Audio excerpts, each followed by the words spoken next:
Since ASUS was late in providing the full product pages of its X670 lineup, I had to split my analysis into two parts. Here are the 5 remaining Mobos from the lowest to the highest tier, more or less. Let's start with the X670E Strix-A and Strix-F, which are downgraded versions of the Strix-I. The first loses one V-core phase, 40A on its power stages, one USB 2 header, and, most importantly, the debug code display.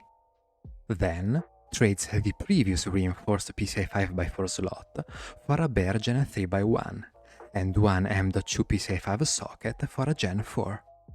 Lastly, on the back panel, it gets 2 USB 2 and 1 USB 3.2 Gen 1 in place of 4 USB 3.2 Gen 2, one of which Type-C, and ditches the Intel AX210 Wi-Fi plus BT in favor of an AMD RZ616 module. And, well, it's white. The latter differs from the former in only 2 features, beside the color. Its power stages are upgraded from 70 to 90A, and the back USB 3.2 Gen 1 is replaced by a USB 3.2 Gen 2 Type-C. Then comes the X670E Creator, a weird beast. From the Strix-A, it inherits the same power design, M.2 sockets, fan and RGB headers. From the Crosshair Hero, the same PCIe slots, except for the third one, which is now full size but wired to 2 lanes, and the same internal USB headers, except for one lost USB 3.2 Gen 1.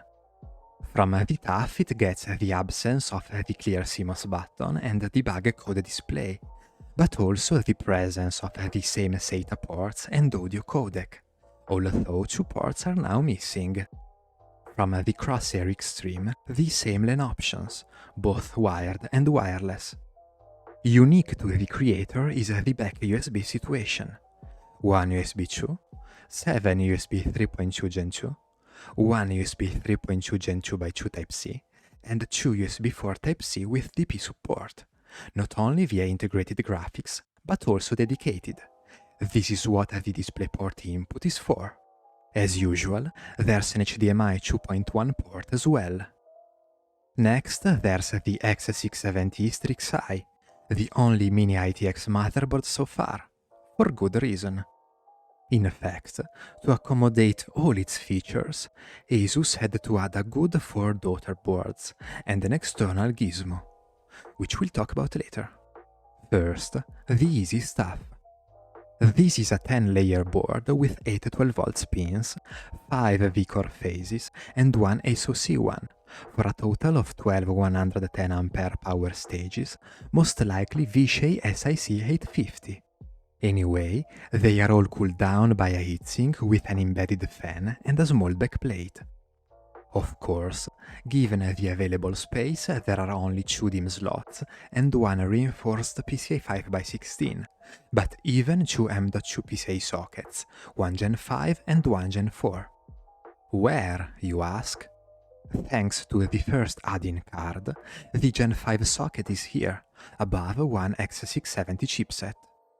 And thanks to the second card housing the other X670 chipset, the Gen 4 socket is here, beside it. All chipsets and sockets are cooled by a separate heatsink with another built-in fan.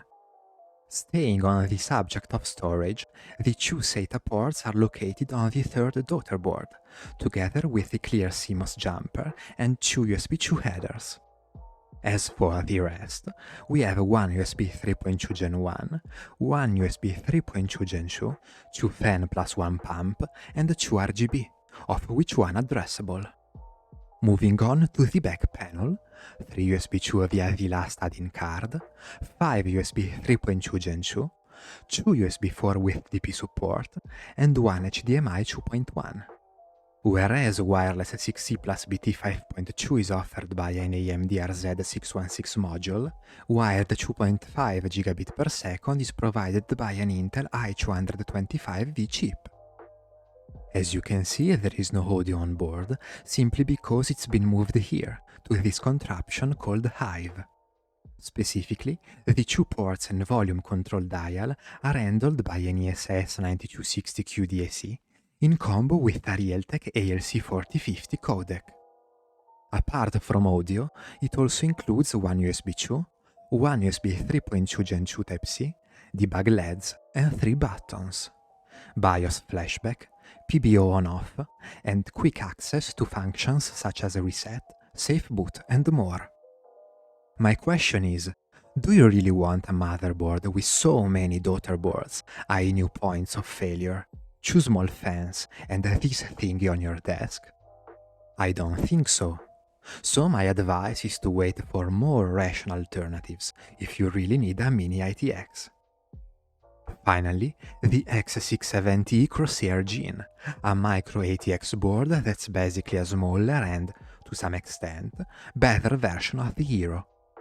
Since space is rather limited here, it loses one V-core phase, the second reinforced PCIe 5x8 slot, and 3 onboard M.2 PCIe sockets, 1 Gen 5 and 2 Gen 4. However, it takes advantage of the deliberate removal of 2 DIMM slots to add one dedicated to the PCIe 4+5 card, which we saw on the flagship. Why have I just said deliberate removal? Because, as you may know, with only 2 slots it's possible to overclock DDR5 modules to higher frequencies. Besides, the Gen cuts 2 SATA ports, one USB 2, one USB 3.2 Gen 1, one pump, and one ARGB onboard headers. While on the back panel, it trades the HDMI port, 3 USB 3.2 Gen 2, and one USB 3.2 Gen 2x2 Type-C for 2 USB 2 and an old-school PS2 port. Lastly, the audio section is downgraded to that chosen for the Strix models. Now, among these 5 motherboards, which one would I get? Definitely the Gen, because I'd like to downsize my case and, at the cost of repeating myself for the 5th time, has both a PCIe 5 slot and the debug code display. However, once again, it's too damn expensive. My dream would be a €250 P650 board with these last 2 features, at least. Sadly, it seems that it will remain a dream indeed. If you prefer to compare these Mobos yourself, you will find a spreadsheet in the video description that includes the other vendors as well. Because this is still a work in progress, please let me know if you find any mistakes. Don't forget to subscribe and fare you well for now.